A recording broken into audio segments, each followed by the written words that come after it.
Pues nada, yo quería empezar agradeciendo mucho a la gente del colectivo No Violencia que haya contado con nosotros, ¿vale? Efectivamente estoy aquí porque soy miembro del grupo Milani, o Movimiento de Educadores Milanianos, como nos hemos llamado también, que somos pues un grupo pequeño de gente, pero somos un grupo pequeño, pero con muchas ganas, ¿vale? Que de alguna manera pues intentamos hacer que sea más conocida la persona y la obra de Milani. Nos diferenciamos de otros movimientos de renovación pedagógica porque tenemos en Salamanca como una serie de iniciativas que pretenden seguir lo más fielmente posible lo que fue la obra de Milani, básicamente la escuela de Barbiana, ¿ok?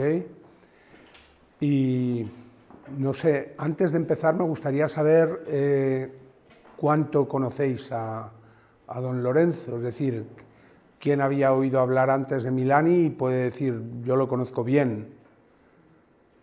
Conmigo parte de cero. Vale, pues está muy bien, muchas gracias. Algo habíamos escuchado. Vale, pues está muy bien saberlo porque en Italia no sucedería esto, ¿vale? Yo tampoco voy a decir que el tremendo empuje que supuso la carta a una maestra, que ya os explicaré de dónde salió y qué es, haya transformado la sociedad italiana como si hubieran merecido los italianos que la transformara, haya transformado la escuela italiana, no ha sucedido. Pero sin embargo sí que supuso entonces, y todavía sigue suponiendo, un revulsivo, como una llamada de decir qué es lo que pasa aquí y por qué esto sigue funcionando tan mal para los chungos, para los que han nacido en una casa que no hay pasta, ¿vale? Este sería un poco el punto de toque. No transformó nada, pero todo el mundo sabe que lo denunció con mucha mala leche, por cierto, y hoy vamos a ver, fundamentalmente nos vamos a centrar en una cosa importantísima que pasó en Barbiana, que fue un episodio de protesta contra o a favor de la no violencia, porque es, digamos, donde estamos hoy aquí, ¿de acuerdo?, pero con mucha mala leche, ¿ok? Es decir, no era un hombre no violento en sus formas personales y en todo, fundamentalmente en todo lo que tuviera que ver con la intransigencia o con la intolerancia con respecto a la opresión de las clases oprimidas, ¿ok? Vale, pues me he preparado entonces una presentación y os la voy a seguirla un poco, ¿vale?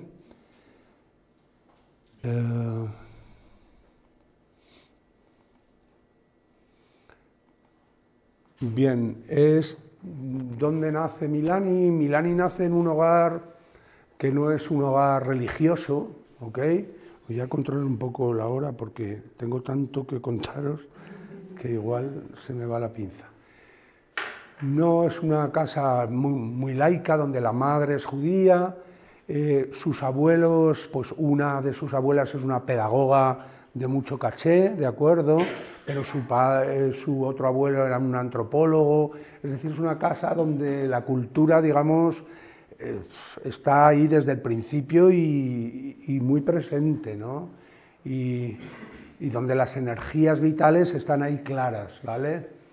Llega, pues cuando es un niño, pues llega el fascismo a Italia y entonces la familia, pues de repente se casan por la iglesia, bautizan a los hijos porque ven la que se viene, ¿no? Ven la que se avecina. Y ahí es donde nace don Milani. Don Milani se educa él en su escuela, vamos a decirlo, o sea, él básicamente todos los recursos que él adquiere durante la infancia y la adolescencia son los que hay en casa, que son, como os digo, mogollón, ¿no? Nace en una casa muy culta, con mucha vida cultural y con mucha inquietud cultural. Pero cuando acaba la secundaria no quiere ir a la universidad. Con lo cual eso les extraña a sus padres, que ambos eran gente muy, digamos, cultivada, y con muchos recursos económicos, porque claro, eso está en relación, ¿no?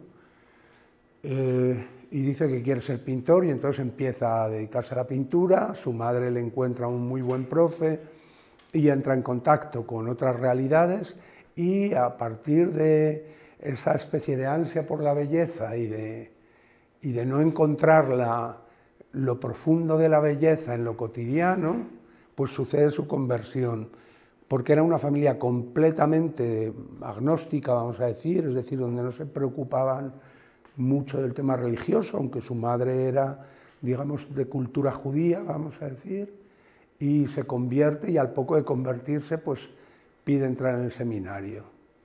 Esto es importante, porque eso habla de cómo empieza a ver el mundo, y específicamente el mundo desde el Evangelio, con una mirada radical, primitiva, que no quiere fijarse o mirar en todo el lastre que llevan los 2000 años de catolicismo. ¿De acuerdo? Esto es crítico para entenderle y por eso os lo traigo. Al acabar el seminario le envían a una parroquia de la conurbación, o sea, del Gran Florencia, una zona muy de trabajadores, sobre todo del textil, ¿vale? Y en esa parroquia, pues lo primero que crea es una escuela popular. ¿Por qué crea la escuela popular? Esto es importante. Este es como su primer elemento, pues porque él se da cuenta de que había ahí, ¿vale? Había la parroquia y la casa del pueblo, la parroquia que era la sede de la democracia cristiana local, ¿de acuerdo? Vamos a decir del PP, por hacer una equivalencia. Y la casa del pueblo, es decir, la sede del PCI, del Partido Comunista de Italia, compitiendo ambos, porque cuando los obreros llegaran a las 6 de la tarde o a las 7 de la tarde, de vuelta de las 10 horas de la jornada laboral, tuviesen los mejores billares, los mejores futbolines, yo qué sé, las mejores mesas de juego, todo súper guay, ¿vale? Para atraerles, claro, porque era la competencia entre la parroquia y la casa del pueblo, ¿de acuerdo? Esta es la situación. Y entonces él dice, yo intento hacer pastoral. Oye, estoy intentando presentar el Evangelio, pero estoy intentando presentárselo a alguien que no me está entendiendo una mierda. ¿Vale? Nada de lo que le digo lo comprende, y si algo comprende, no le llega a ningún sitio importante. Y exactamente en ese momento nace la escuela popular. Es decir, la escuela popular, en principio, pues es decir, voy a sentar las bases para que luego yo pueda ahí hablar de Jesucristo. ¿Me seguís? Esto es importante, porque no es en absoluto un lugar de catequesis. La catequesis luego tiene otro sitio. ¿Me seguís? Es un sitio donde la gente va a aprender lo que durante toda su etapa educativa ha sido incapaz de adquirir. ¿De acuerdo? Porque claro, todos esos chavalitos que van a la industria textil, pues han tenido una escuela de mierda, ¿vale? Una escuela pública muy mala. Y nada, y esta es la definición que hace, que es preciosa, porque habla de quién era él y de lo que consiguió, y que vaya si lográramos conseguir la 10ª parte de lo que transmiten esas palabras. Dice, es una especie de empresa, una compañía, un partido, una comunidad religiosa, una logia masónica, un cenáculo de apóstoles, es algo de todo eso y nada de todo eso.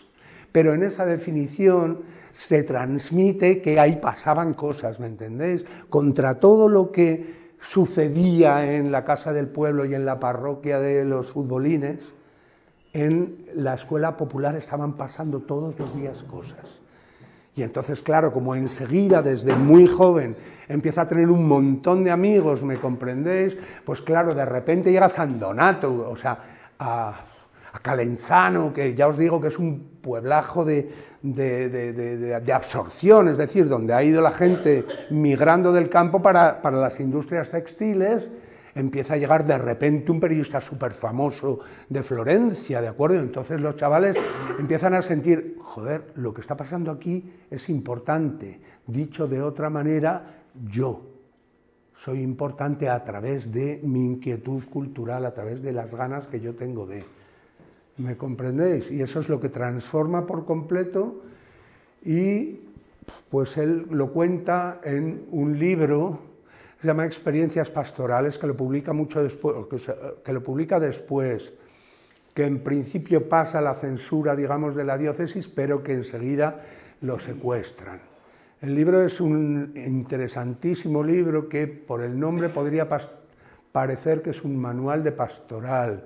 En realidad lo que es un manual de análisis social, qué es lo que está pasando en este barrio y qué habría que hacer para poder aquí, cumplir con su curro, que es la evangelización. Todo esto entre comillas, ¿de acuerdo? ¿Qué es lo que habría que hacer?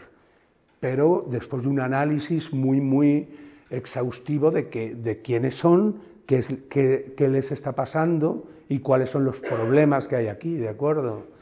Entonces yo digo que es un manual que no es un manual de pastoral, sino más bien es un manual de educación, o dicho de otra manera, de política. ¿Vale?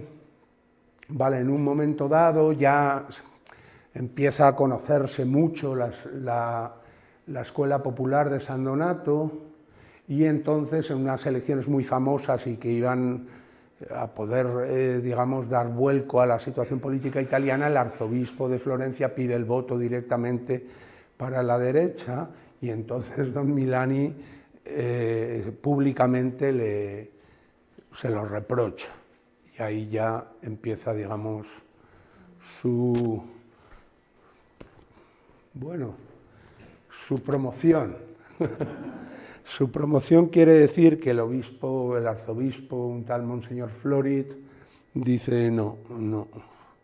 Y entonces lo envía a ni siquiera es una aldea, es solamente la parroquia que atiende a una montaña entera. Es decir, el lugar es la parroquia y la casa del párroco, ¿vale? Y atiende a toda una comarca de la montaña completamente sin nada, ¿no? Y ahí en esta parroquia vuelve a darse cuenta de que lo que pasa es que lo primero que hace falta ahí es una escuela, que él no puede predicar la palabra si antes no está la palabra.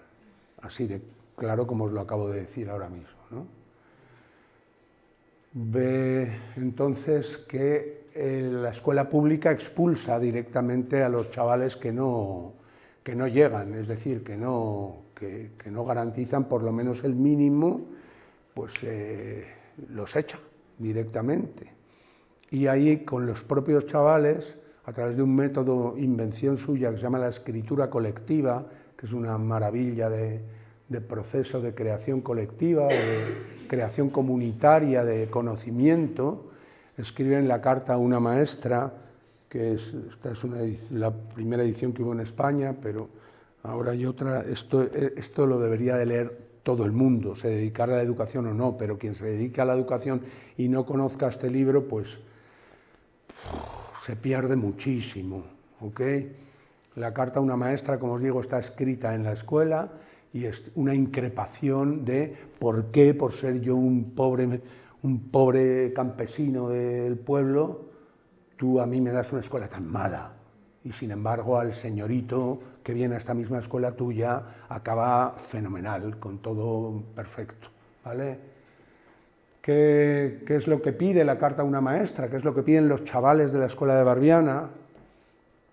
Básicamente que la escuela pública de todos no haga repetidores, porque la repetición es la condena de quien ha llegado retrasado a la carrera, y encima, después de llegar retrasado, después de empezar después, ¿vale? Encima se le pide que se vaya a un lado, ¿vale? Esto sería la cosa. La segunda cosa que pide es el pleno tiempo, puesto que yo no he tenido escuela, entonces ahora necesito las 24 horas del día de escuela y los 365 días al año de escuela, ¿vale? Esto es una propiedad de la escuela de Barbiana, no había días libres, no había, ¿ok? Y por último, un fin, una finalidad. Yo creo que esto es muy importante, ¿no? Se trata de que cada ser humano que participa de la escuela, sin dejar de pertenecer al pueblo, sin dejar de pertenecer al lugar de donde viene, se haga con lo que le diferencia del señorito, que es la capacidad la capacidad de utilizar la palabra, ¿de acuerdo? Sin dejar de ser masa, dominar la palabra. Él no ejercía de profesor al uso, no ejercía de profesor, ¿vale? Los profesores eran los mayores para los pequeños, cualquier mayor para cualquier pequeño, ¿de acuerdo? Es interesante, si hablamos de... Hasta que no se entera el último, la clase no progresa. Hasta que el último no lo ha pillado, la clase no sigue adelante, ¿vale? Y si hablamos de las materias, esto es muy chulo, porque, claro, no hay materias, no hay asignaturas, no hay una sucesión de clases, por así decirlo. Obviamente, como se tienen que presentar por libre a los exámenes de la pública, cuando se acercan los exámenes, los ejercicios que van a pasar en esos exámenes es lo que está sucediendo ahí, ¿de acuerdo? Y es lógico. Pero, por ejemplo, para poder atraer a los chavales y que los padres le dejaran ir, al principio había mucho énfasis en lo que ahora llamamos la escuela profesional, ¿de acuerdo? Es decir, en la secundaria básica técnica, que era lo que les iba a dar a los chavales después la posibilidad de tener un trabajo en la ciudad, ¿vale? Todos los días se leía el periódico de cabo a rabo. Cuando digo de cabo a rabo, probablemente es los titulares de todo, ¿de acuerdo? Y profundizar en alguna de las noticias. El periódico, una de las cosas que yo puedo brindaros aquí es que yo he estado 2 años, yo fundé la Casa Escuela Santiago III en Salamanca y he estado 2 años ahí de director y de educador, y entonces todo esto que os estoy contando lo he puesto en práctica con un grupo de chavales del campo de Salamanca en estas condiciones, es decir, que llegaban sin saber leer y escribir bien a los 14 años a la Milani, ¿no? Y el periódico es una fuente enorme de muchísimas cosas. Por ejemplo, adquirir seguridad en uno mismo. Es decir, es que si yo me entero de lo que está pasando en el mundo, no soy un torpe, no soy un tonto cualquiera. A lo mejor voy a colocarme por delante en cuanto a mi capacidad de interpelar a uno de los niños pijos de un colegio bien de Salamanca. ¿Me comprendéis lo que quiero decir? Es decir, yo sé lo que está pasando aquí, sé lo que está pasando. El maestro tenía muchos amigos, entonces subían allí y no venían ahí a dar una conferencia, sino que venían a dejarse preguntar. Es decir, que en la práctica de Barbiana, el que venía a desnudarse delante de los chavales. Las preguntas no eran si el tipo era un periodista famoso vamos a decir, del Rinascità o de La Nación. No venía ahí a explicar lo bien que él escribía noticias, sino que venía a ser preguntado para ver, para empezar, quién era él. Dicho de otra forma, ¿qué persona había detrás de ese personaje público? ¿De acuerdo? Esa es la clave del dejarse preguntar. Y desde luego es una herramienta maravillosa, que a mí me ha flipado en su práctica, en la práctica. Es decir, cuando yo he hecho esto con los chavales, me he quedado muy impresionado de hasta qué punto eso sirve para que el chaval de repente adquiera el poder de denunciarle al que viene. Os voy a poner un episodio que es de los que más me gustan. Vino un profe de pedagogía de la Pontificia, de FP, era como el gran especialista de la Pontificia de formación profesional. Y Felipe González acaba de sacar una cosa muy chula que se llama el contrato de aprendizaje. Es una cosa asquerosa que sacó Felipe González, que era un contrato sin ningún tipo de derechos, sin cotización a la seguridad social, el 60% del salario mínimo para el niño, ¿me comprendéis? Una maravilla que sacó, de las muchas maravillas que sacó este señor, una estrella fue el contrato de aprendizaje. Y entonces el chaval, o sea, vino este señor, y entonces era un partidario, muy partidario defensor del contrato de aprendizaje, muy partidario. Y entonces, perdón, el señor de la Pontificia de Salamanca, pero era un profesor de FP, pero muy comprometido, un gran profesor universitario de FP. Y empieza a hablar de la maravilla que era el nuevo contrato de aprendizaje.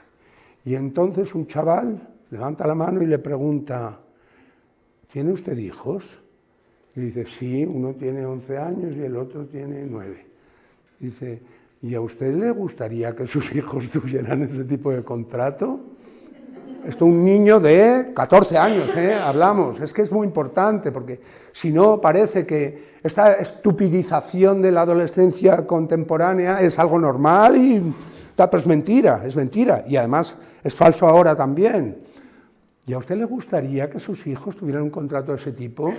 Y el hombre contesta, pues hombre, si hiciera falta, en fin, así con evasivas, pero usted firmaría, que iría con su hijo a firmar eso, y de verdad que lo firmaría. Es decir, otros casos maravillosos, como por ejemplo cuando le preguntaron al alcalde socialista de Salamanca cuánto ganaba. ¿Cuánto gana usted? Dice, hombre, pues no sé muy bien, porque gano, claro, yo tengo un poco de dinero, me dan, porque era un profesor de logopedia de la Ponti también, tal y cual, y tal, pues, unas cosas y otras. ¿Que cuánto gana usted? Claro, a la tercera repregunta, como se dice ahora, tú te das cuenta de qué está pasando ahí, ¿no? De cuál es la magia que está sucediendo ahí, mira, se supone que tú te tienes que callar ya, porque ese señor es el bueno y es el que sabe, ¿no? No, porque tú estás buscando lo que es verdad, estás persiguiendo lo que es verdad, y hasta que no lo encuentres no te puedes callar, no te puedes callar. Esto es un poco el tono de lo que era la escuela de Barbiana, ¿de acuerdo?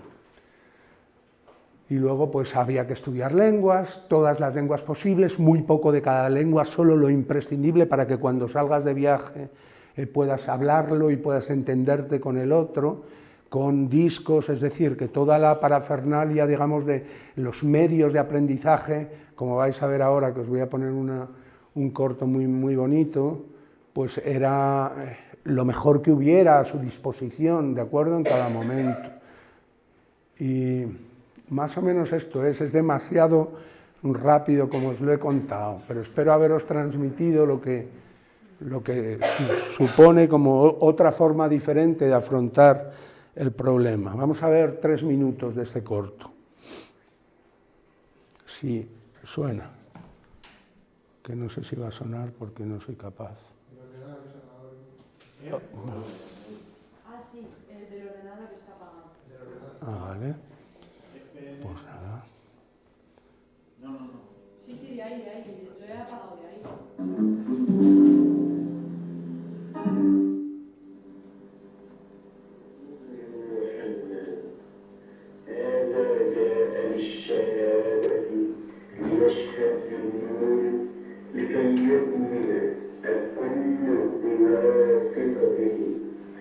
Una scuola di campagna, all'aperto, la più povera di tutte le scuole, senza classi, senza cattedre. Eso es mecánica de fluidos, es uno de los alumnos mayores que está enseñándolo a los otros. Eppure i ragazzi di orientati arrivano spontaneamente dai paesi vicini, facendo chilometri a piedi ogni giorno, perché sanno che qui vengono a trovare qualcosa che nessuna scuola, per quanto moderna, può garantire.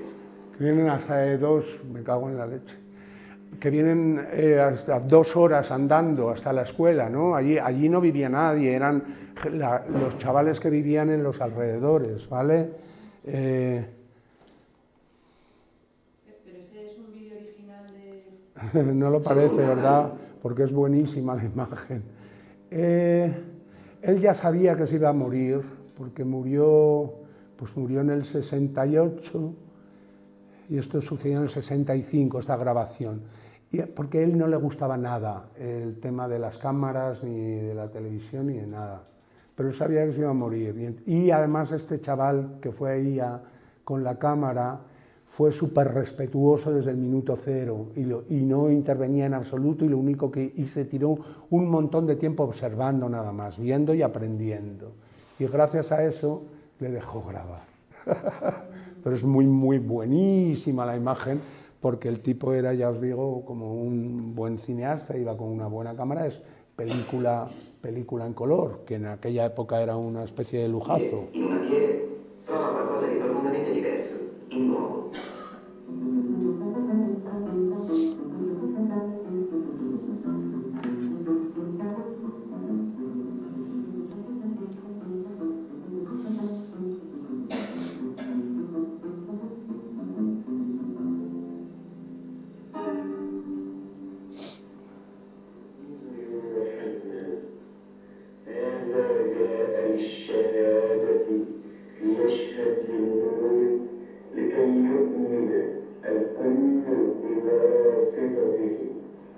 Una scuola di campagna, all'aperto, la più povera di tutte le scuole, senza classi, senza cattedra, senza registri, dove persino le materie dell'insegnamento tradizionale sono state bandite. Eppure i ragazzi di ogni età vi arrivano spontaneamente dai paesi vicini, facendo chilometri a piedi ogni giorno, perché sanno che qui vengono a trovare qualcosa che nessuna scuola, per quanto moderna, può garantire. La dignità della persona, la coscienza della propria funzione, nel lavoro di ogni giorno, nella fabbrica, nei campi. E qui cominciano con l'imparare dalla storia di altri uomini, di altri popoli, come solo lottando con tenacia, con fede si possa riconquistare la dignità perduta. Dell'Africa è stata liberata e stata l'Algeria. Di parte è stata liberata nel 3 luglio del 1962, dopo 7 anni. Está hablando, es Francucho, que es un amigo nuestro, claro, ahora le queremos mucho, es un señor anciano. Está hablando de Argelia, porque justo en ese momento estaba sucediendo la guerra contra la colonización francesa, ¿no? Y bueno, voy a avanzar un poco más. Aquí los propios chavales están leyendo fragmentos de Carta a una maestra, que es el libro que escribieron colectivamente denunciando por qué la escuela pública les echaba a ellos, ¿no? Solo un breve intervallo di tempo necessario a nutrirsi. La scuola, aggregata da Lorenzo a un allievo che lo rimproverava di essere troppo poco tollerante. La scuola è il bene della classe operaia, la ricreazione è invece la sua rovina. Gli operai come te sono proprio come li vogliono i signori. Non lo vedi che organizzano apposta i giri?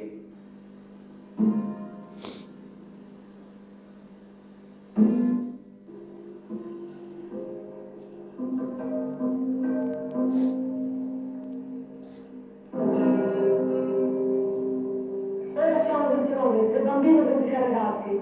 Soltanto 9 hanno la famiglia della parrocchia di Barbiana. Altri 5 vengono ospiti di famiglie di Bibbia che le loro case sono troppo lontane. Gli altri 15 sono di altre parrocchie e tornano a casa ogni giorno. Chi a piedi, chi in bicicletta, chi in motorino. Qualcuno viene da molto lontano. Per esempio Luciano cammina quasi 2 ore per venire e altrettanto per tornare. Abbiamo 23 maestri perché esclusi i 7 più piccoli, tutti gli altri insegnano a quelli più piccoli di loro. Noi stavamo pronti tutto per lo stesso motivo. Per molti di noi organisti la cosa era semplice. La mattina andavamo alle elementari, la sera ci toccava andare nei campi. Vedevamo i nostri fratelli più grandi e passavamo la giornata a scuola. Como veis, están leyendo el libro, pero en el proceso en que está siendo escrito, porque están con folios escritos a máquina, ¿no? Vamos a dejarlo aquí porque hay mucho de que hablar todavía, pero os aconsejo que... Per tante altre cose ci aiutano volentieri il prossimo e anche la loro cura per noi è continuo dedicarsi di se stessi. Spesso le loro parole riflettono il loro pensiero. Falta pietà. Dopo pochi mesi, ognuno di noi è appassionato anche. Pero os aconsejo que lo veáis vosotros, ¿vale? Es un corto muy, muy guay.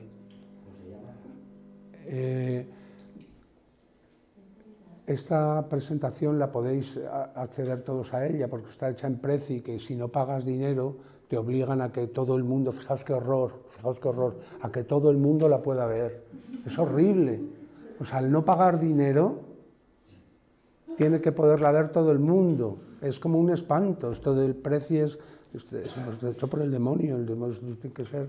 La presentación se llama 100 años de Lorenzo. 100 años de Lorenzo Milani, sí. Y mi nombre es Antonio Oriada Rueda, por si acaso solo con eso no sale, ¿vale?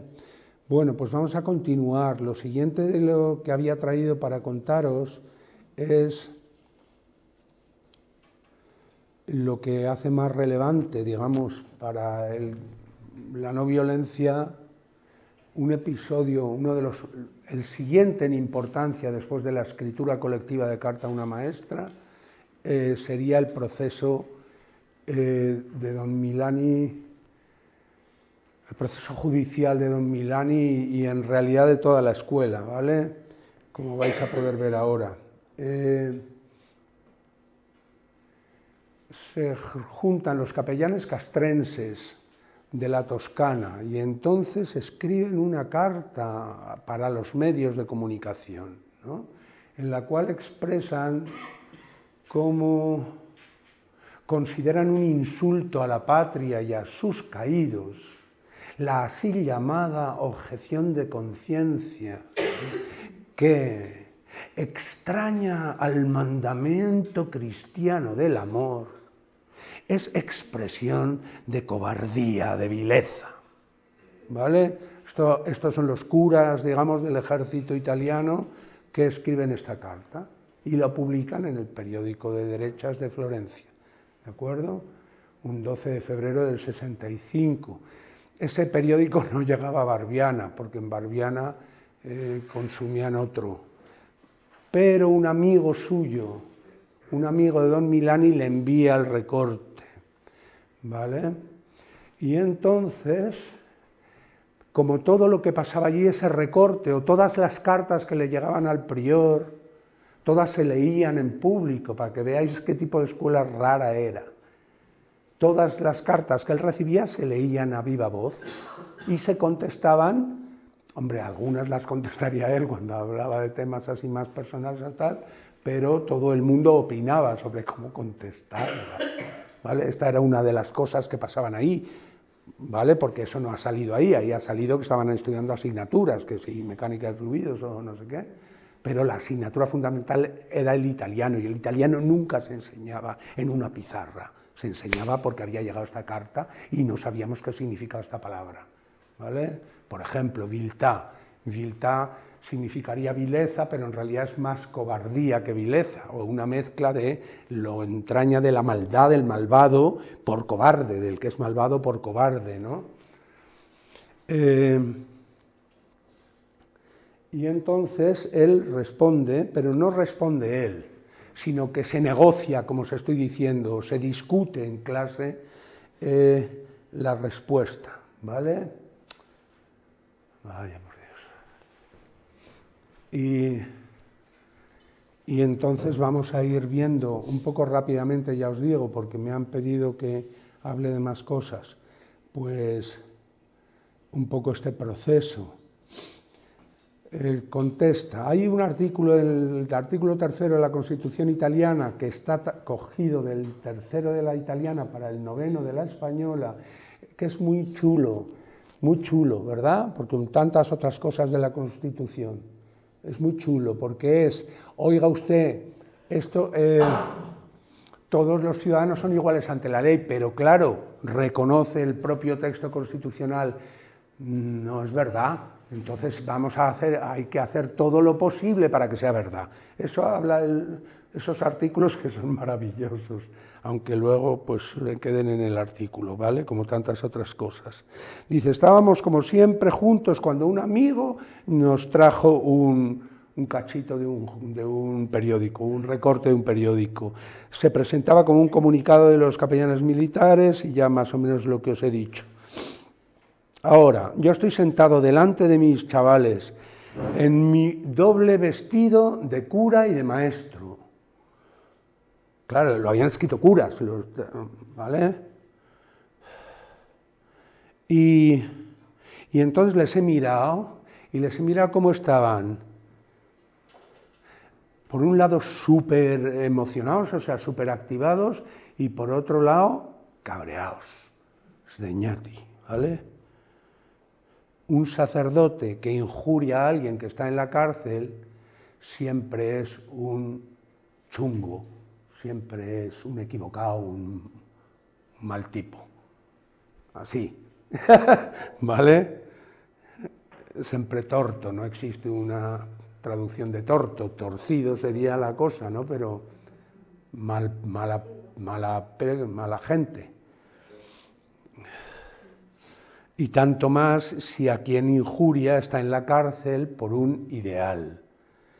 No tenía ninguna necesidad de hacérselo notar a los chavales porque ellos ya lo habían intuido.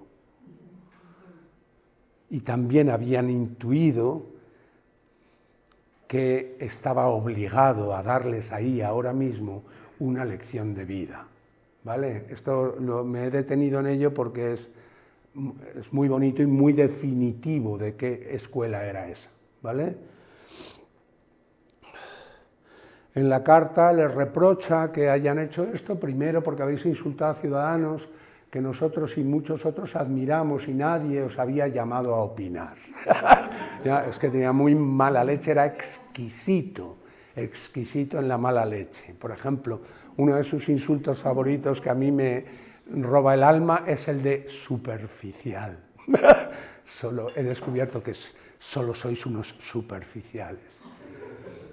Segundo, porque habéis usado con extrema ligereza y sin aclarar su dimensión palabras que son más grandes que vosotros. No voy a discutir la idea de patria en sí, no me gustan esas divisiones, pero si vosotros tenéis derecho a dividir el mundo en italianos y extranjeros, entonces os diré que en vuestro sentido yo no tengo patria y reclamo el derecho a dividir el mundo en desheredados y oprimidos por un lado, privilegiados y opresores por otro. Los unos son mi patria, los otros mis extranjeros. Y si vosotros tenéis derecho a enseñar que italianos y extranjeros pueden lícita y aún más heroicamente descuartizarse unos a otros, entonces yo reclamo el derecho a decir que también los pobres pueden y deben combatir a los ricos. Y por lo menos en la elección de los medios soy mejor que vosotros. Las armas que vosotros aprobáis son horribles máquinas de matar, mutilar, destruir, hacer huérfanos y viudas. Las únicas que yo apruebo son nobles y desprovistas de crueldad, la huelga y el voto.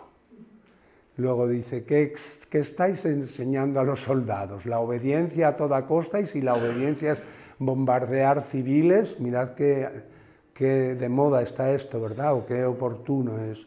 Y si es la represalia contra un pueblo inerme, la ejecución sumaria de partisanos, el uso de armas atómicas, bacteriológicas, químicas, la tortura, la ejecución de rehenes, los procesos sumarios por simples sospechas. Y entonces el arzobispo se decide ya a intervenir, no sé si es en este momento, no. Lo que sucede después de esta primera carta de respuesta a los capellanes castrenses es que no encuentra quien se la publique y finalmente se la publica el órgano oficial del Partido Comunista, el Rinascita, ¿de acuerdo? Que no es que sea de su... si tú lees los escritos de Don Milani, desde luego siempre se cachondea mucho de los comunistas también, ¿de acuerdo? No es que su cabreo por la cercanía de la Iglesia con la democracia cristiana suponga que se entregue en manos de la oposición, ¿vale? En absoluto. Entonces, ¿qué ocurre? Que le denuncian. Le denuncia de oficio la Fiscalía y le denuncian a él y al director de Rinascita. Y entonces, a la par, empieza a recibir, como si fuera el momento actual y lo hubiese publicado en Instagram o en Twitter, perdonad, empieza a recibir, que estas os las he ahorrado, pero en mi investigación he encontrado unas cosas espantosas sobre ese cura, lo que hay que hacer es colgarlo de no sé qué, o ese tipo de cosas que son estarían muy de moda ahora, ¿vale? Pero el caso es que lo enjuician, ¿de acuerdo? y entonces él está a punto de morir ya, quedan 2 o 3 meses para que un cáncer se lo lleve, entonces él escribe su defensa y la escribe con los chavales también, ¿vale? Y ese es el tercer momento del proceso, que es la carta a los jueces.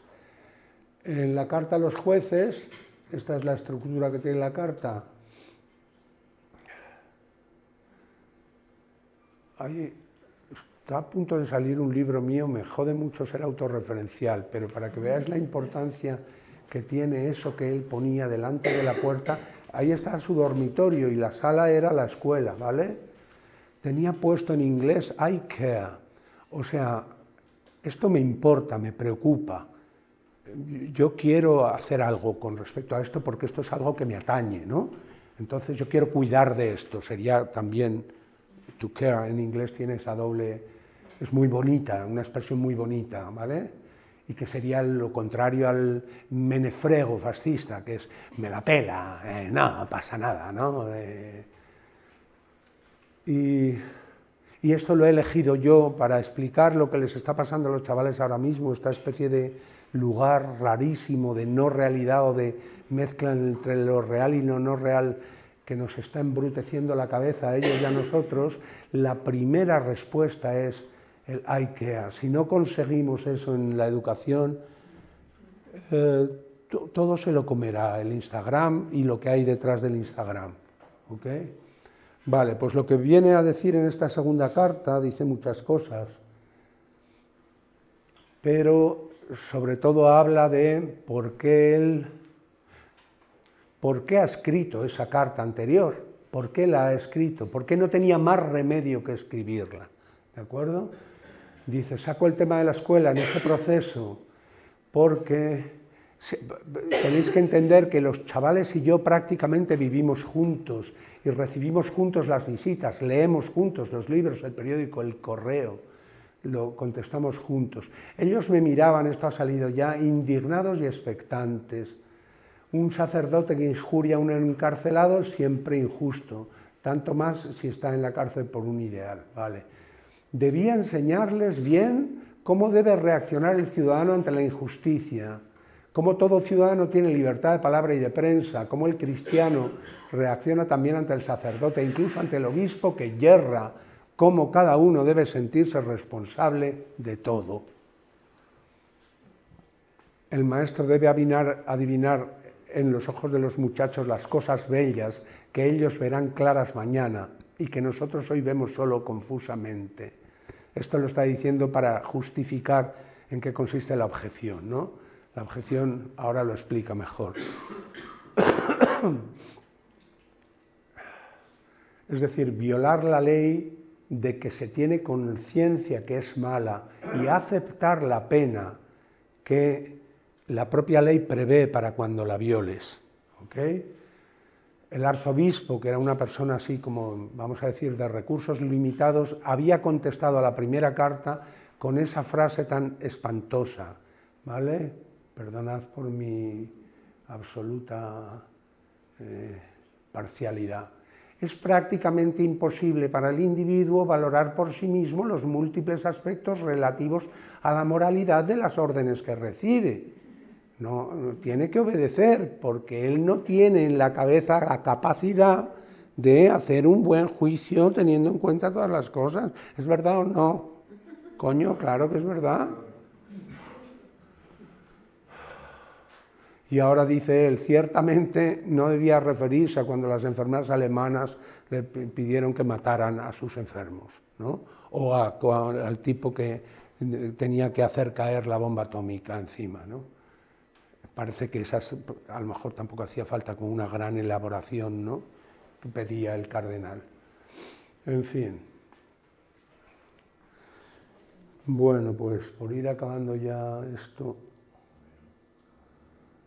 Y así hemos llegado al absurdo, acaba la carta a los jueces, de que el hombre de las cavernas que daba un garrotazo sabía que hacía mal y se arrepentía, pero el aviador de la era atómica que llena el depósito del aparato que va a desintegrar a 200.000 japoneses, no se arrepiente, porque al fin y al cabo él no ha hecho nada más que cumplir lo que le ha mandado su capitán, ¿de acuerdo?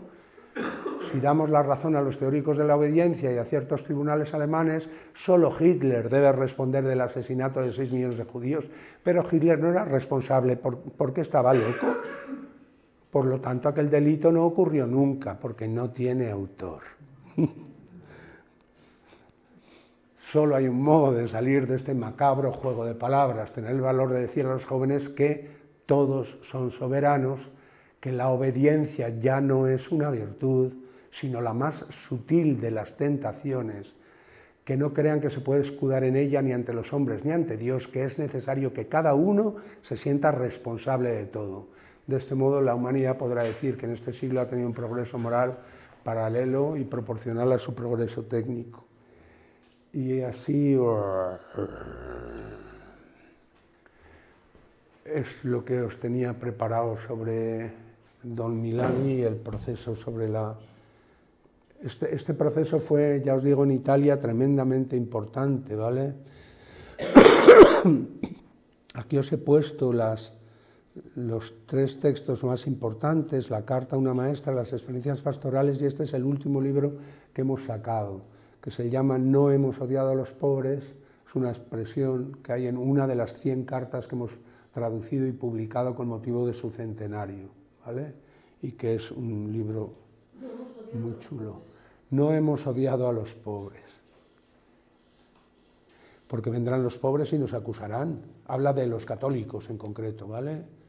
Vendrán los pobres y nos acusarán, claro, de que les hemos odiado, pero no es verdad. Solamente estábamos entretenidos con todas las monsergas que teníamos interiorizadas, ¿vale? Y ahora, para acabar, os voy a poner el testimonio de cómo recibe nada menos que un genio coetáneo suyo como él, un genio, que es Pasolini, cómo recibe los textos de Don Milani. Y ya con eso pasaremos a la última parte. Questo libro la vitalità aumenta in modo vertiginoso, perché è un libro scritto con grande grazia. El libro está escrito con mucha gracia, dice, Precisione, con mucha precisión, non soltanto, ma con grande spirito, da una parte, che fa ridere quasi come un libro umoristico, fa ridere da soli. E nello stesso immediatamente dopo il riso viene... Claro, digamos que una de las maestrías, aunque el libro está escrito en escritura colectiva, obviamente tiene todas las trazas de lo mejor del maestro, ¿de acuerdo?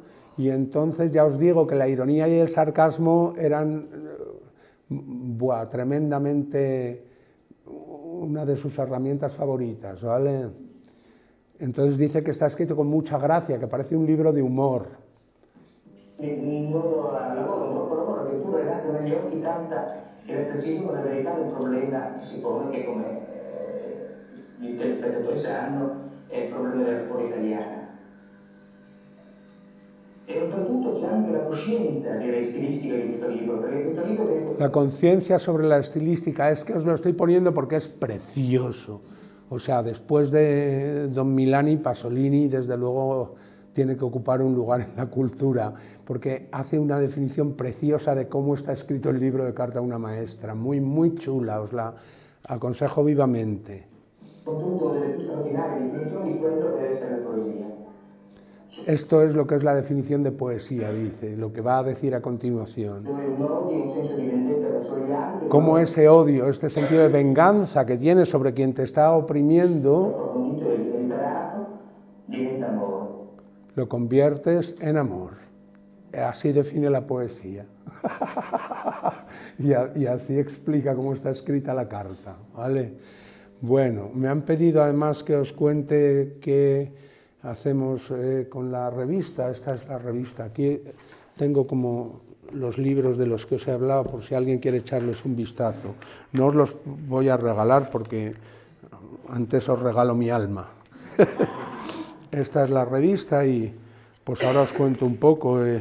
Antes sacábamos un boletín que era así una cosa mucho más interna y sobre cada uno pues artículos que iba escribiendo. Entonces hace como bastante tiempo, hace 100 números cambiamos y hicimos como números monográficos sobre temas concretos que a los profes les estuvieran preocupando mucho, ¿vale? Esta era nuestra intención. Y ahí hacíamos un caso abierto, una editorial primero, que era la opinión, digamos, de la revista, luego un caso abierto, que es como, que normalmente los escribía yo, como una especie de relato, de cuento, de cosa que ha pasado o podría pasar, o directamente muchas veces presentaba situaciones completamente surrealistas y, yo qué sé, apocalípticas, pero que sirvieran para pensar sobre el tema en cuestión.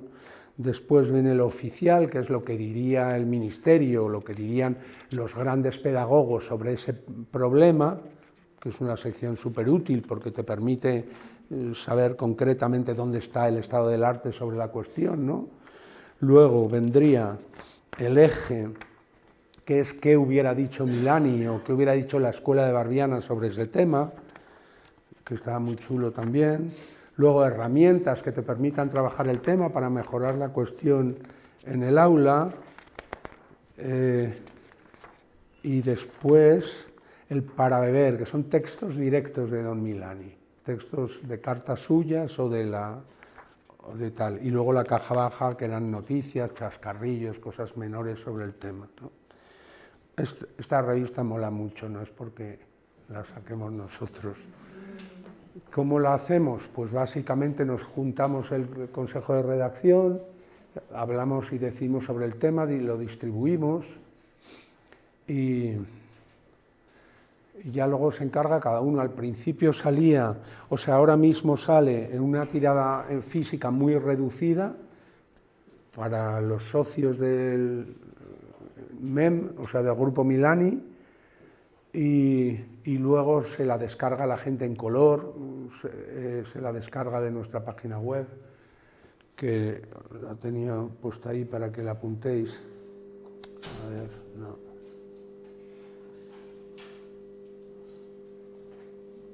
Mirad, la web es amigosmilani.es. Y no sé, tenía algún dato apuntado, había traído algún dato apuntado aquí sobre la revista, pero más o menos esa es la idea.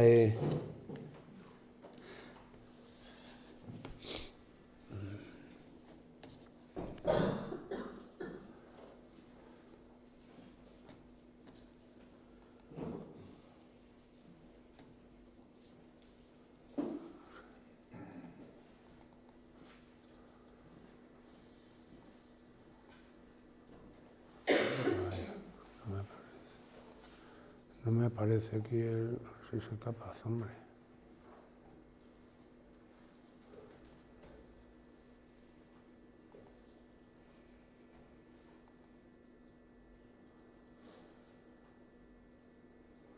No soy capaz de encontrar el pendrive.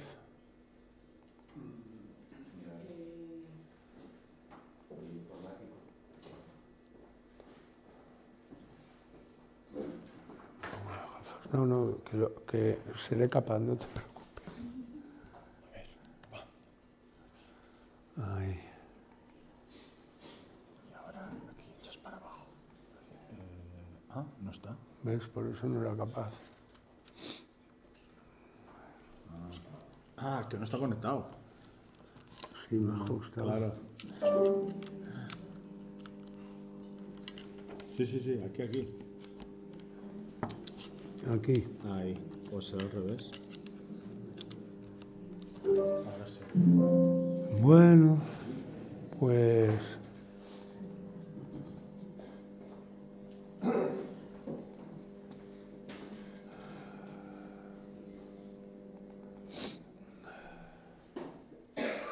o sea, llevamos publicados 104 números. Anteriormente teníamos un boletín, o sea, que es más largo. Digamos que el alma de esto es el mismo alma que creó una escuela de Barbiana en Salamanca cuando volvió el de Roma, que es José Luis Corzo, que es un escolapio y que es el que a todos nos ha hecho conocer y de alguna forma nos aglutina, ¿no? Él ha sido como realmente el sucesor de Don Milani en España, desde luego.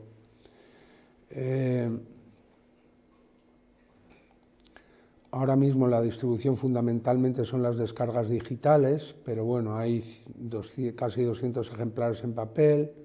Tenemos una lista de correo con 1.400 correos electrónicos.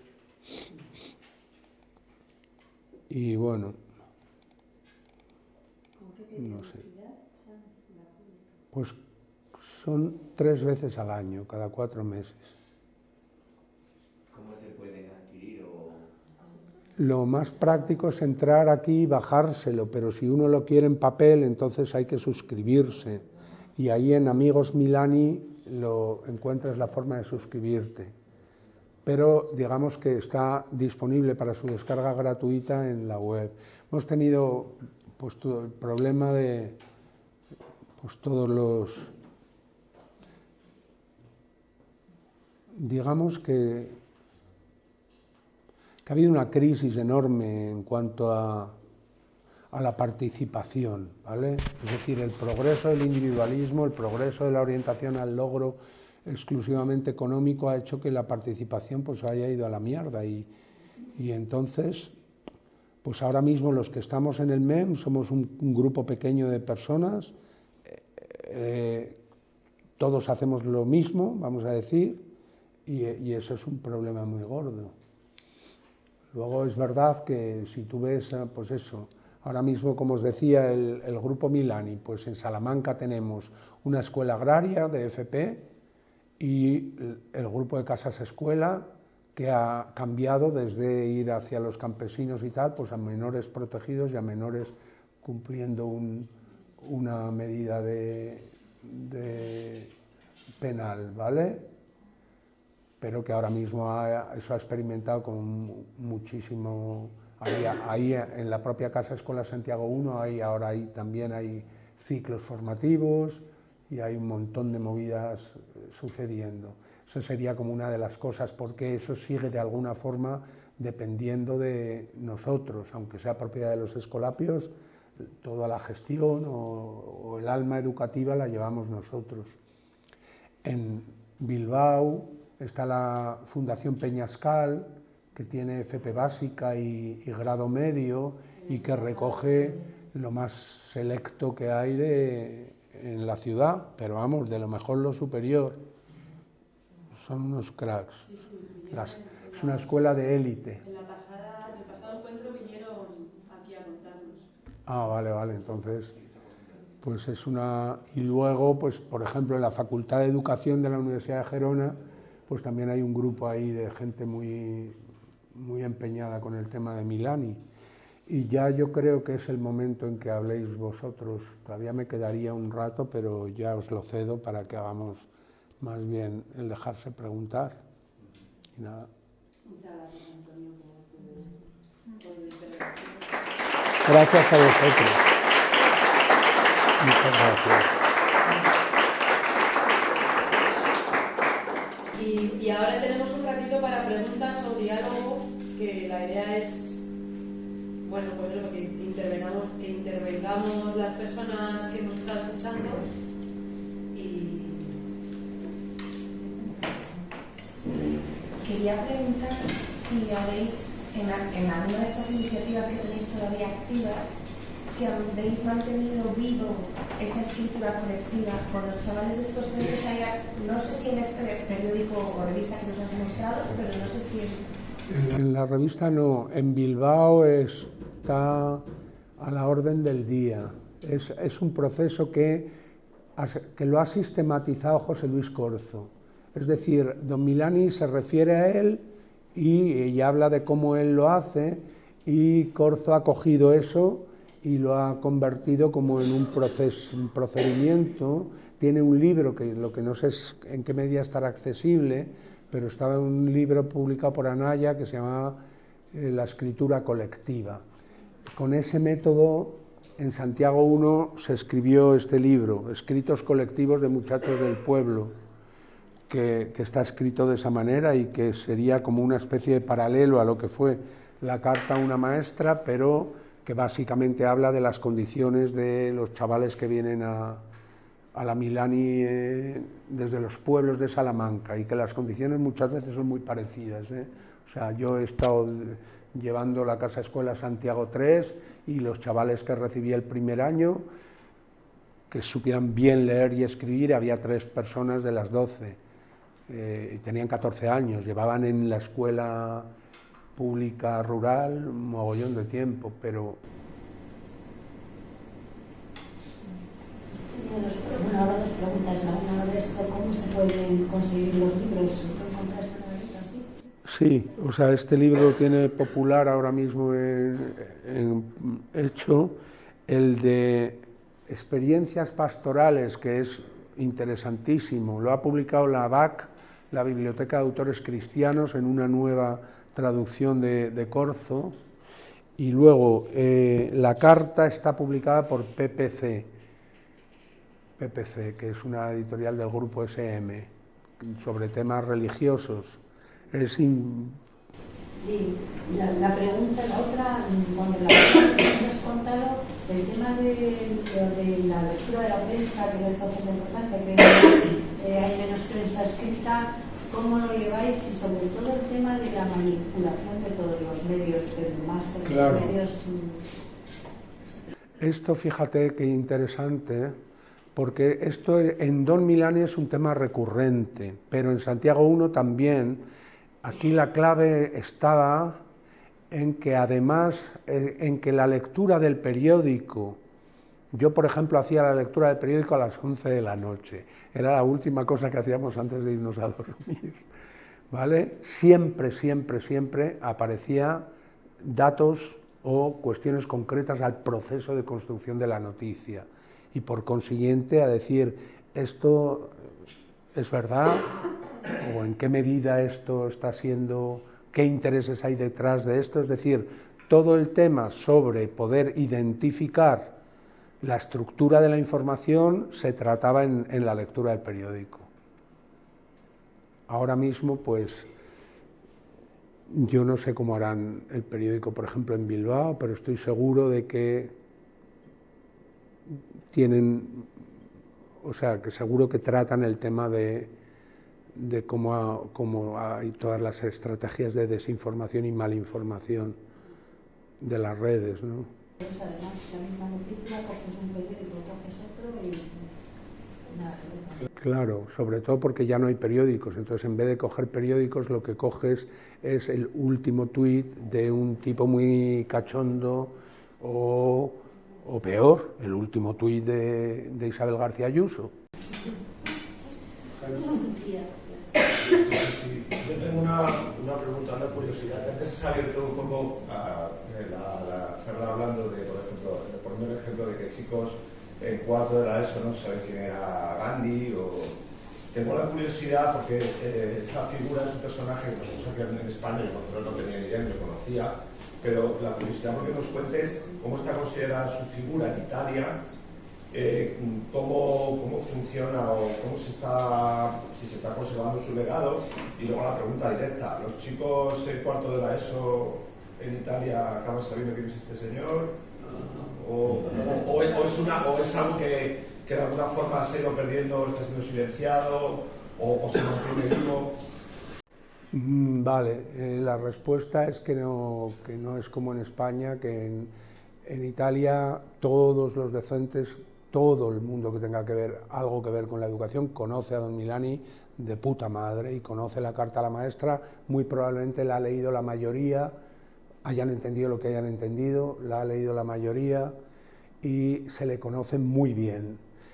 Por supuesto que ha habido también detractores, o sea, hay gente que se ha dedicado a ir contra él. Claro, ya la otra pregunta que me haces, en la medida en que para los adultos es un tipo importante, probablemente al tipo de cuarto de la ESO de un instituto de barrio le suene. Aquí obviamente no le suena quién es Pedro Sánchez, con lo famoso que es. Pregúntale a ver quién es Don Milani. Creo que sí, De hecho, hay muchos institutos públicos que se llaman Lorenzo Milani de nombre, o sea, aunque solamente sea por eso. Fue un revulsivo. Para la sociedad italiana supuso un revulsivo, porque además no era amigo de nadie, es decir, no era del Partido Comunista, no era de los suyos, porque les metía toda la caña posible. Hay una carta exquisita a uno de los chavales que ya se ha hecho una carrera, ¿no? Y entonces se ha apuntado al Partido Comunista, y entonces viene a él, pues cachondeándose de él, con toda la ternura y el cariño de uno de los chavales suyos de Calenzano, pero le dice, mira, en el momento en que los tuyos lleguéis al poder, ¿sabes a quién te vas a encontrar enfrente? A mí. Yo estaré enfrente de ti.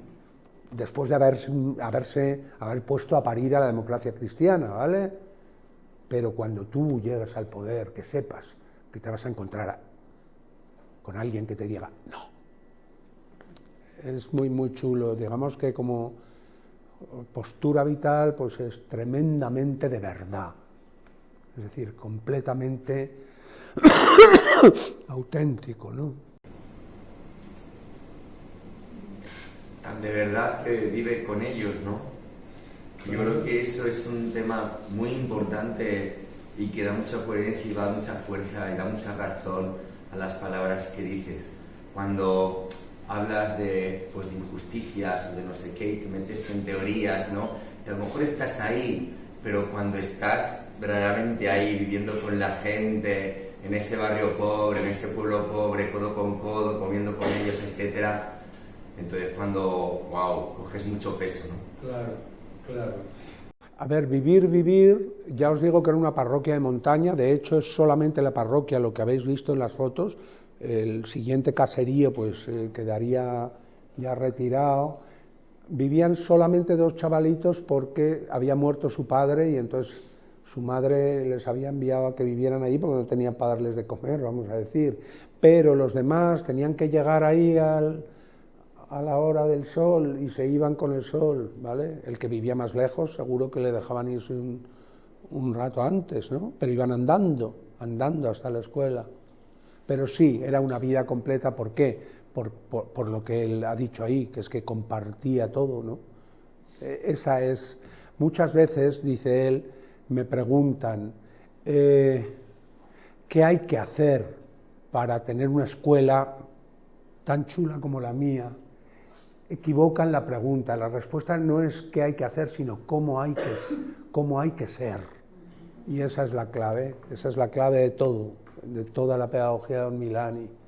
Y esa es la clave para que entendamos cómo, mientras no se produzca una revolución en la selección del profesorado de la escuela pública española, no vamos a tener nunca una escuela que esté claramente a favor de los que están jodidos, ¿no? Sí. Y esta pregunta es un poco surrealista, pero si Milani, ¿cómo crees tú? Si Milani fuera director, que quisiera ser, que ya está de un instituto público, director de estudios de un instituto público, ¿cómo crees que actuaría? Si es que, pues no sé si eres capaz de imaginártelo ahí, pero si fueras capaz de imaginártelo, ¿cómo crees que actuaría? A ver, ahí ya digamos que ya no te puedo dar la opinión del grupo Milani, ¿vale? Pero sí que te puedo dar la mía después de haber estado padeciendo en un instituto público como la cosa que más me ha importado de mi vida durante 30 años. No quiero hacerme publicidad, ¿vale? Pero está escrito en algún número del Educarnos cómo debería ser la ESO, por ejemplo, ¿no? La ESO, el otro día en unas jornadas que hicimos con motivo del centenario en la Universidad de Salamanca, decía Franco Tonucci, que igual os suena alguno, decía, es que llegamos y desde el primer momento nos dedicamos a hablar nosotros. Pero es que tú tienes que ir ahí para empezar a escucharles. Nunca hablan ellos, nunca le preguntas. Y alrededor de eso que dijo así Frato, yo diría, es imposible que un aula de 30 huevos puestos así sea lo que corresponde al momento que estamos viviendo. Es imposible, porque era lo que correspondía en el siglo XIX, ergo es absolutamente imposible que esa sea el aula, ¿me comprendéis? No es esa, y no es un tipo largando, que es a lo que nos dedicamos. ¿Qué pasa? Claro, yo lo digo ahora aquí, y has formulado la pregunta de una forma muy cabrona, pero muy, muy guay. Yo lo digo aquí, pero yo me he dedicado mucho tiempo, tengo aquí a una exalumna que puede dar fe, me he dedicado mucho tiempo a hablar yo. Hoy, por ejemplo, la mayor parte del tiempo la he gastado hablando.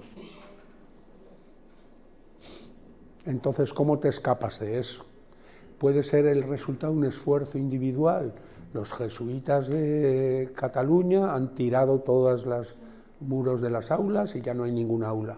Solamente hay espacios de trabajo, espacios de relajarse, taller de no sé qué gaitas, no sé qué, en el mismo lugar.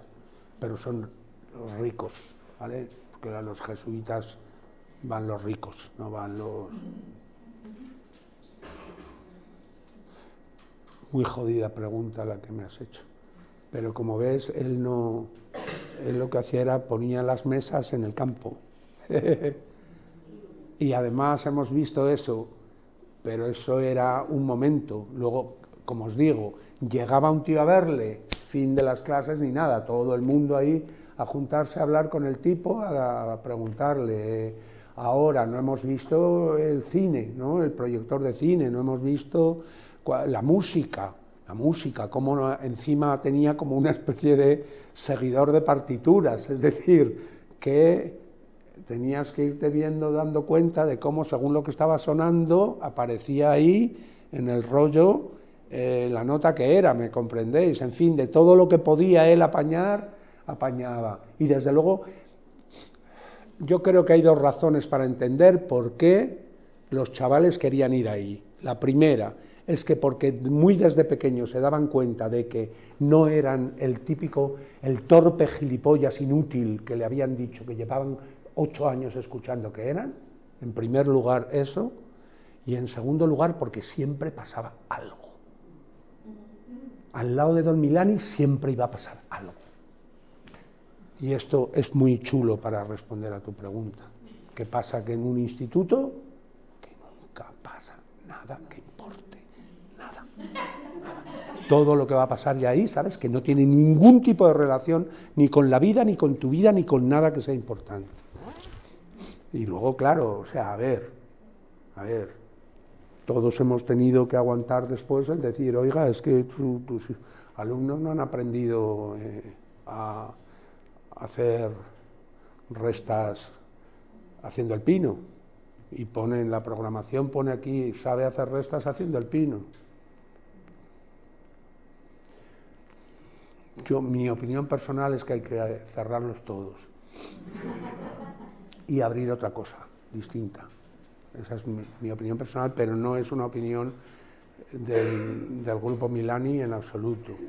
La opinión de Corzo es que no debía, es muy jodida de digerir, pero tiene su razón. No debería haberse alargado la edad de la educación obligatoria, que se tenía que haber dejado en 14 años, obviamente garantizando que a los 14 años todo el mundo supiera leer, escribir y todo lo básico. Ah, claro, si es así, sí, pero es que no era así, en absoluto. Pero claro, hay un poco de trampa en lo de alargarla, porque te la alargo, pero ya hasta los 16 tampoco saben leer y escribir, ¿eh? ¿Me entendéis lo que quiero decir? Entonces... Sí, era... Bueno, compartir un poco, a mí me interpela la importancia o la consideración que tenía por ello, por los chavales, que les daba un protagonismo que les tendría que transmitir pues confianza en ellos, por todo también lo que decías de la autoestima y luego también en relación con lo que has dicho, claro, si eran protagonistas de cosas importantes, la consecuencia es que yo estoy protagonizando algo importante. Y bueno, y luego preguntarte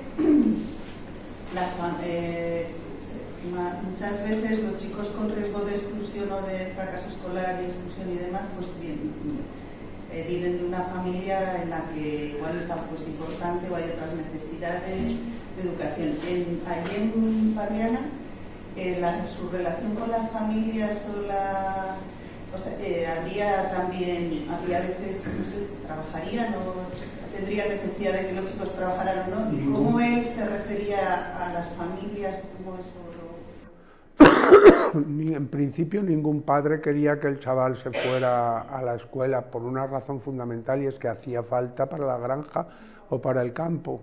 Entonces no era una opción. Entonces él les engañaba, pues metiendo, por ejemplo, lo del tema de presentarse a los exámenes de la FP industrial, con lo cual entonces el padre decía, pero si es que entonces ya va a poder salir de aquí. Pero era un engaño. Él lo habla de ello así, vamos a decir, aunque se hacía, vamos, y se presentaban y luego lo aprobaban, claro. O sea que no era un engaño total, sino que era una manera de conseguir que los dejara ir, porque si no, por ejemplo, las niñas había muy pocas. ¿Por qué? Porque una niña no estudiaba y no pasaba nada porque no estudiara. Pues ahí siempre había alguna, pero ahí era mucho más difícil todavía. Pero no puedo estar más de acuerdo contigo que la crisis brutal no es una crisis solo de la escuela pública, es una crisis social en la cual el adolescente realmente no importa una mierda y no tiene ningún tipo de importancia más que para las marcas y para Instagram, que son los que les exprimen, pero es decir, que no hay ningún lugar donde de repente tú digas, no, joder, es que soy importante aquí, eso debería de conseguirlo la escuela, esta escuela no lo consigue, es todo lo contrario lo que consigue. Pero y creo que están recibiendo una agresión de un discurso de que no valen nada, de los adolescentes. Es que ahora además con las redes, con los móviles, cuando estamos cayendo los adultos también. Hombre, claro, y además, ¿quién les ha dado eso? ¿Quién les ha dado eso? Se lo hemos dado nosotros, coño, ¿de dónde ha salido eso? Si no, perdonad que hable tan mal, pero es que yo siempre he dado clase en FP, que no he tenido que dar clase en bachillerato y por consiguiente me he sentido liberado de utilizar palabras correctas. Yo al hilo de lo que decía él, es que me acuerdo de en unas cosas que decían, tenemos a veces, queremos hablar con los adolescentes de todo, de educación sexual, de adicciones, de repente formarles en la adolescencia y que hay que empezar mucho antes. Y la experiencia, creo que el año pasado salió, que son experiencias raras, pero los niños a mí me impactó muchísimo. Está por ahí, vamos, en Burgos están las bibliotecas. Entonces, solo es el principio de una experiencia con niños de 3 a 5 años y se ve una evolución de clase de filosofía alucinante. Y los que hablan son ellos, porque la maestra es una mera mediadora y es impresionante. A mí me parece, entonces claro, igual queremos empezar a que sean críticos a la adolescencia, a que se cuestionen, a que sean responsables, y cuando tienen ganas no los de hablar, porque en la adolescencia igual el que habla es queda hasta mal ante los compañeros. Claro, estoy completamente de acuerdo. Hay otra cosa muy importante que es eso de que él no daba clase, don Milani no daba clase nunca. Las clases específicas las daban los mayores a los pequeños, e insisto, cualquier mayor a uno, al recién llegado, o cualquier mayor a otro menor, cualquier mayor que se lo supiera. Esto, digamos, que es una herramienta valiosísima, porque sirve para un montón de cosas, pero la más importante es para decir, yo no puedo ser egoísta, yo tengo que compartir lo que tengo y tengo que, aparte de la importancia que tenía el ir pasando de curso, ¿no? ¿Con los adultos no? ¿Milani no estaba con los adultos? En Calenzano sí. Con los padres. Claro, no, porque ya te digo que los padres estaban cada uno en su finca, vamos a decir. Sí, que seguro que les veía y seguro que hablaba con ellos, ¿no? Hay hay una cosa que casi has empezado la charla con eso y me ha gustado mucho, y es que has dicho que Lorenzo Milani era exquisito en su mala leche. Y bueno, quería un poco reflexionar también sobre esto de la mala leche, que a veces pues también confundimos, ¿no? Si soy no violento no puedo tener mala leche, pues a lo mejor hace falta un poco también, ¿no? De mala leche, porque una figura como por ejemplo Lorenzo Milani, ¿no? que al final pues si tienes estos ideales te tienes que enfrentar a mucha gente, pues al final en algunos momentos, ¿no? En algunas ocasiones la mala leche es necesaria para poder hacer frente a todo lo que se te echa encima, ¿no? Y también estaba pensando, ¿no? En el día a día de los educadores, sobre todo los que trabajamos en la enseñanza formal, por ejemplo con la burocracia, ¿no? Que también va a ser uno de los temas que hemos planteado para el debate de mañana. ¿Cómo nos enfrentamos los educadores a la burocracia hoy en día? Pues quizá una clave sea esa mala leche de don Lorenzo, que creo que nos da miedo tener mala leche. O sea, es como que si tengo mala leche no me van a querer, o me van a mirar mal mis compañeros, o es que igual se enfadan. Y creo que tenemos que perderle un poco de miedo a esto de enfadarnos de vez en cuando y de un poco de eso, de arranque, ¿no? Ante algunas cosas que nos pasan en nuestro día a día. Era una reflexión un poco que quería compartir, no es una pregunta, pero sí. Al hilo de esto, yo creo que, bueno, primero una cosa, yo tengo la sensación de que la mayoría de son gente docente o que está relacionada con, no sé si me equivoco, yo no lo soy, ¿vale? Yo simplemente yo he venido con mi pareja que sí que lo es y yo soy padre de 2 hijos y todos estos temas me interesan y me emocionan muchísimo. Yo creo que el tema, yo creo que no es miedo a lo mejor a revelarnos y tal. Yo creo que lo que hay probablemente es falta de energía. Yo creo que nuestro ritmo de vida nos impone un consumo de energía que nos deja agotados. A mí me gustaría tener ese empuje y esa cosa para levantarme una mañana del sábado y salir si hay una manifestación o algo, pero reconozco que la semana me deja exhausto y me imagino que a mucha gente le pasa lo mismo. Y el día a día, hay tanta gente que está en un punto de que a lo que llegamos es a hacer lo posible para estar en un punto, no digo sobrevivir, pero estar en un punto donde estamos, mi familia está a gusto, y mira, he consumido mis energías en esto y no llego a más. Y eso yo creo que pasa a muchísima gente. Yo a lo mejor hace los años 80, cuando éramos adolescentes o estábamos formándonos y creciendo, sí que yo tenía esa sensación de que había un margen para que la gente de la calle pudiera tener un empuje o una reserva de energía para poder reivindicar cosas o querer cambiar cosas. A lo mejor yo tenía esa percepción como chavalín que era, ¿no? Pero ahora sí que veo que todos tenemos las energías muy justas. No sé, es mi absolutamente. Lo que creo un poco que pasa. No creo que a la gente le falte mala leche, pero sí es verdad que yo creo que bueno, el tema de los dispositivos móviles también yo creo que nos consume muchísimo más energía de lo que ha agotado.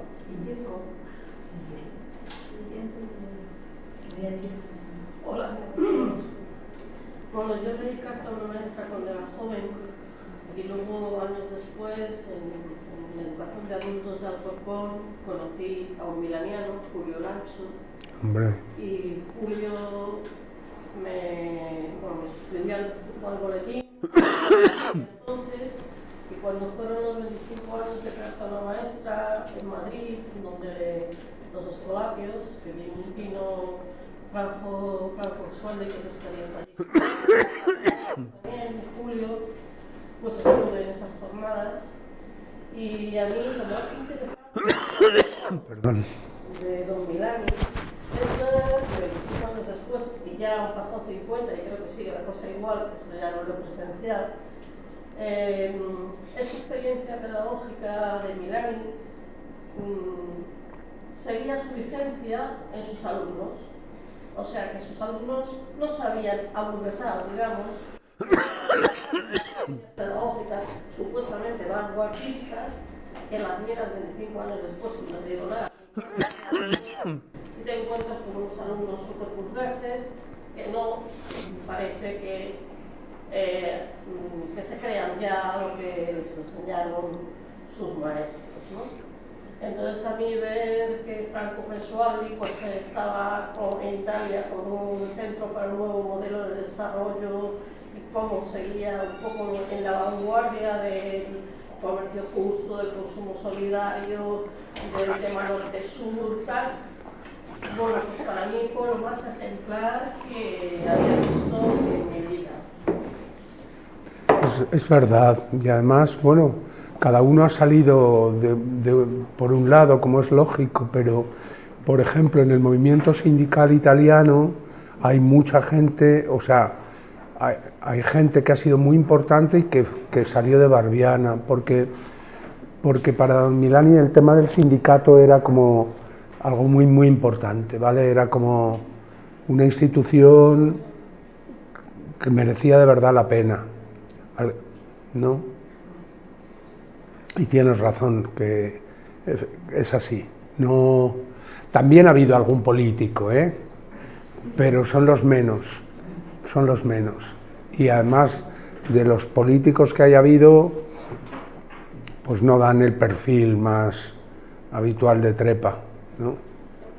¿Qué decías de la cuestión de la energía? Alberto, perdona, son las 12:05.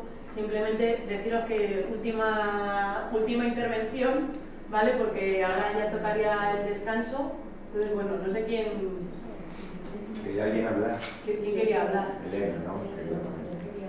Y allí. ¿Quiénes queríais hablar?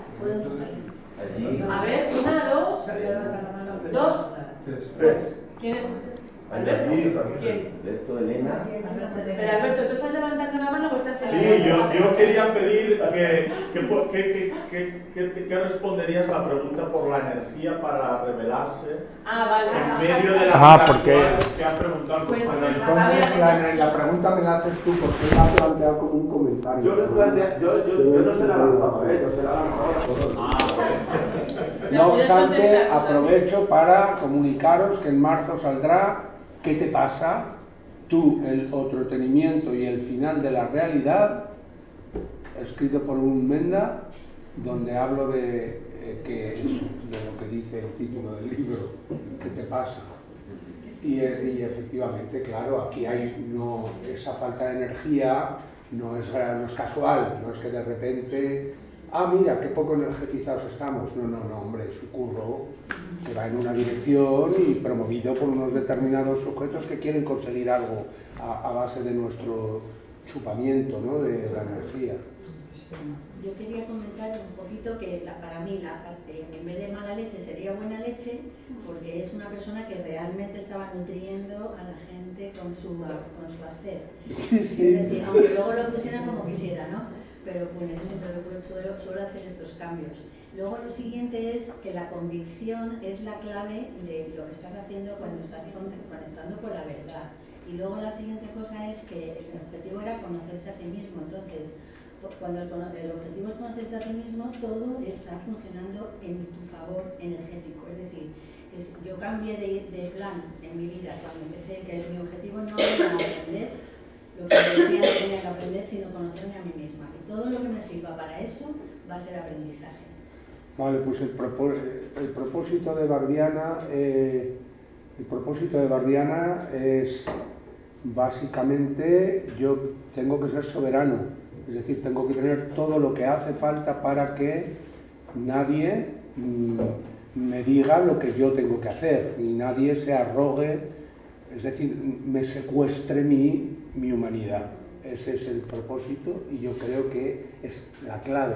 Lo que pasa es que si tú llevas esta clave ahora mismo al aula, todos los chavales te van a mirar debajo de 80 filtros de el individualismo y de aquí lo que importa es el logro económico, y todo lo que no sea el logro económico o ser famoso en su defecto, o en su defecto ser famoso, me la pela. O te dicen cosas como me han dicho a mí los alumnos de ¿cuál es el problema? De que haya otro que decida lo que yo tengo que hacer. ¿Pero qué problema hay en eso? Cuando les digo, oye, pero no te das cuenta de que estás diciéndote el móvil, coño, de los pasos que tienes que dar. ¿Vale? ¿Me quieres decir cuál es el problema? Eso me lo ha dicho a mí un tipo, hijo de docentes, de 18 años, y un tipo molón, no un cualquier torcebotas, caramba. Un tipo que me hacía bien los curros de los guiones. ¿Faltaba alguien más? ¿Faltabas tú? Sí, bueno, quería comentaros también un poco que efectivamente yo llevo toda la vida dedicándome a la educación y siempre me veo como que llego tarde, ¿no? Que parece que no llegamos nunca a lo que queremos. Siempre vas viendo cosas nuevas y que me parece que como la evolución de la enseñanza, de la educación y demás va a unos pasos muy lentos, en cambio la evolución de la sociedad, pues lo que estamos diciendo, sobre todo ahora, ¿no? Con el tema de pantalla, no sé qué y tal, pues es que uno va a este ritmo y el otro pues es supersónico. Entonces me parece y que cualquier cambio que hagas además supone siempre como una crítica y el estar en un punto de mira que lo que hace es que también te impresiones y tengas que ir como con más piel de plomo, y eso te hace meterte mucho más a veces en burocracia o en cualquier otra historia para poder dar un paso sin que te eche encima un poco todo lo que tú quieres que no se avance por esa línea, ¿no? Pero bueno, el hecho de estar aquí me parece que ya hace que haya muchas más miradas, ¿no? No, que cortar, perdonad. Bueno, es que esto va a pasar todo el rato, que vamos a querer hablar, nos vamos a ir animando. Bueno, muchas gracias, Antonio, de verdad, y muchas gracias también a todos los que habéis estado escuchando. Vamos a hacer ahora un descanso hasta las 12:30.